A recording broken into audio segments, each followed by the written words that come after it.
With the framework and all the supports and the security with the anchors and the stabilizers in place, we are ready to put in the foam board. And we went ahead and painted the exterior surface of the board black because we wanted it to match, you know, the trim on our camper and the accents on the camper. And another added feature of this is once we painted our sewer pipe black, everything just kind of blended together. And when you're walking by the camper, you don't really, it doesn't stand out. It kind of just disappears into the background, and which was very desirable for us as far as what we wanted aesthetically for our camper. And so in this video, we're going to show you how we measured each piece and put the boards in, and how we finished it, and then what the overall product looks like. Now stay tuned for the next video also, because the next video is a project update where we talk about some of those little special touches that we put in place to just give it a nice final finished look. All right, so I hope you enjoy this video, and we'll see you later. It's tiny time with M&M. Let's finish our camper underpinning. In our previous video, we showed you how we laid down plastic, put in stabilizers, mobile home anchors, and the bottom framework, all in preparation for adding our foam board.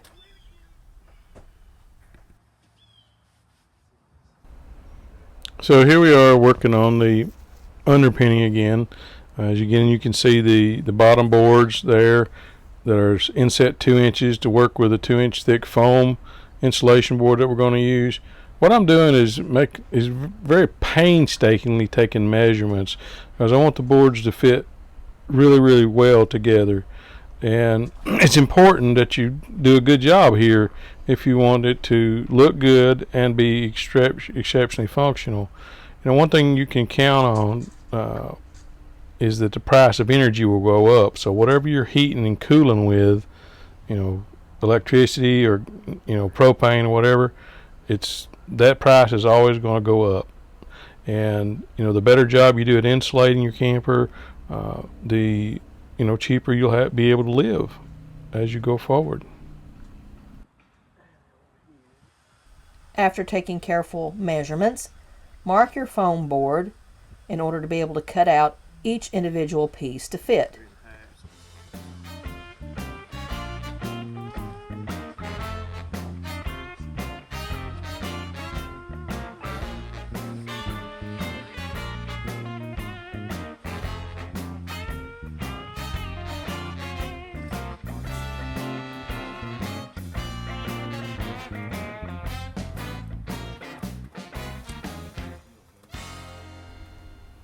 Cut and fit each individual piece one at a time, just so you can make sure that it's going to fit the way that you want to, and so that you can take measurements for other adjustments and adjust the pieces as you're putting them together.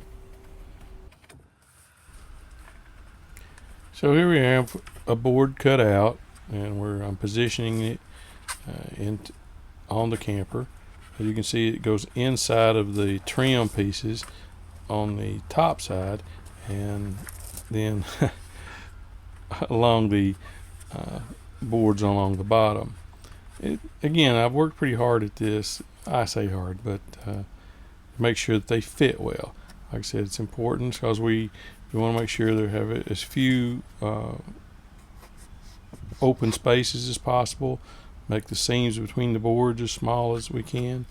And the way we attached it at the top was to use this aluminum foil tape. It's very good, very strong tape, very sticky tape. And what we did was we started with 3-inch wide tape. We'd fold it over and then attach half of it to the board. As you're going to see what I'm going to do here, I'm going to peel back half of it and attach it to the board.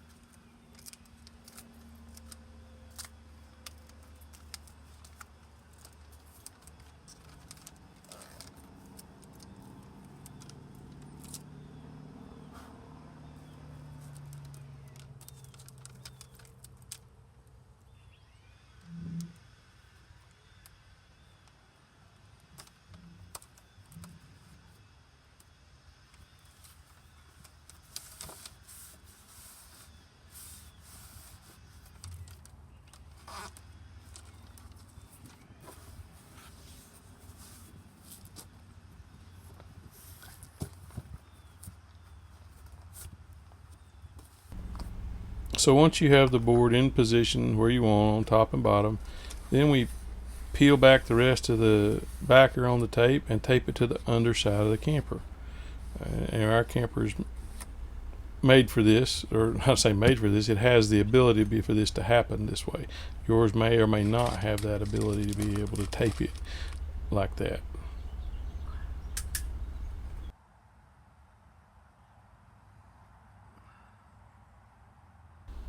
Continue making notes regarding the layout of each individual piece, and then cut each individual piece to fit.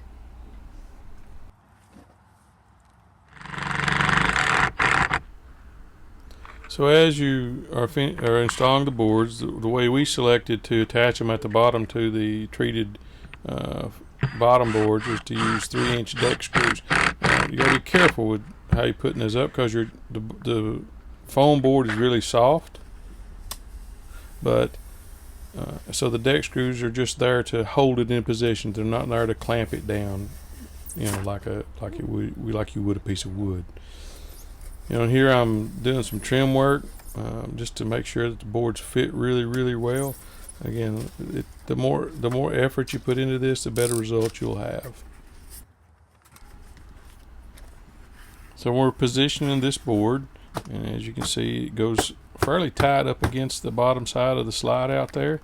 That gives us the ability to put the tape on, and comes right up against the trim of the camper, and at the bottom you can see how close it is to the board, so we can attach it with the tape as I described earlier.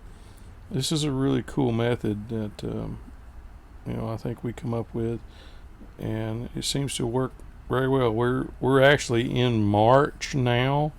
We did this work in October, and our camper, and we live in the South, so in Tennessee, and it doesn't get really cold, but the days that we were checked on the camper, I don't believe it got below 45 degrees underneath the camper around the underpinning, so which is pretty awesome, especially when it got down to like 20 to 15 degrees outside the camper itself. Underneath, nowhere near freezing temperatures. And in a little while, we're going to show you how we knew what the temperature under the camper was.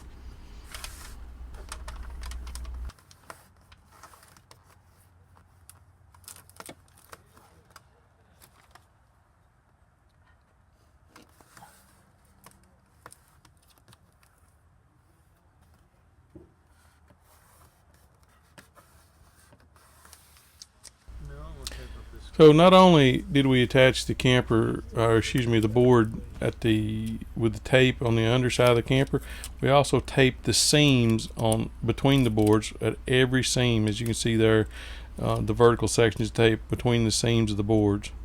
So we mentioned earlier knowing what the temperature underneath the camper was during the wintertime. We installed a thermometer up underneath the slide out near the water, and then we had a remote readout inside the camper upon which we could check what the temperature was, and we knew that the temperature never got below about 45 degrees.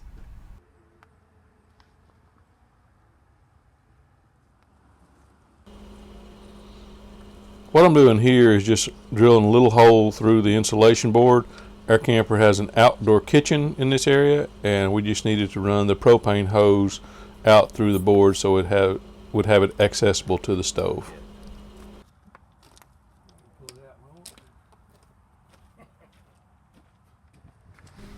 Continue taking measurements so that you can custom fit each piece of foam board to the area where you want it to go.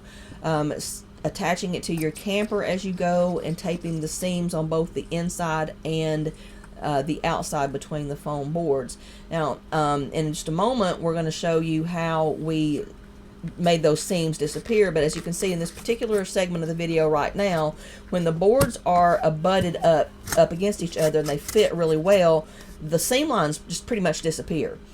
And another thing that we did, actually you can see that in the video right now, so when we put the aluminum tape on, we cover it with a strip of black duct tape, and then we will go back at some point and put some paint on, you know, little nicks and cuts and dings and those kinds of things, and it just really makes the overall finish of this project just look really good. Here you can see how the boards fit so well together on the front slide of our camper.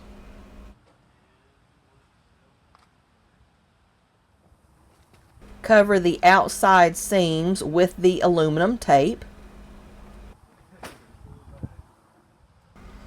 And then decide what kind of finish that you want to do, if any, over the aluminum tape. We had painted our foam board black because it matched the black trim of our camper, and that had a look that we wanted it to have. And so we elected to cover the aluminum tape with black duct tape in order, again, to make those seams disappear. Watch our next video for a project update of some final touches for our underpinning, as well as an update on some of our septic and our other projects that we've been showing you so far. Please like if you enjoyed, and we'll see you next time.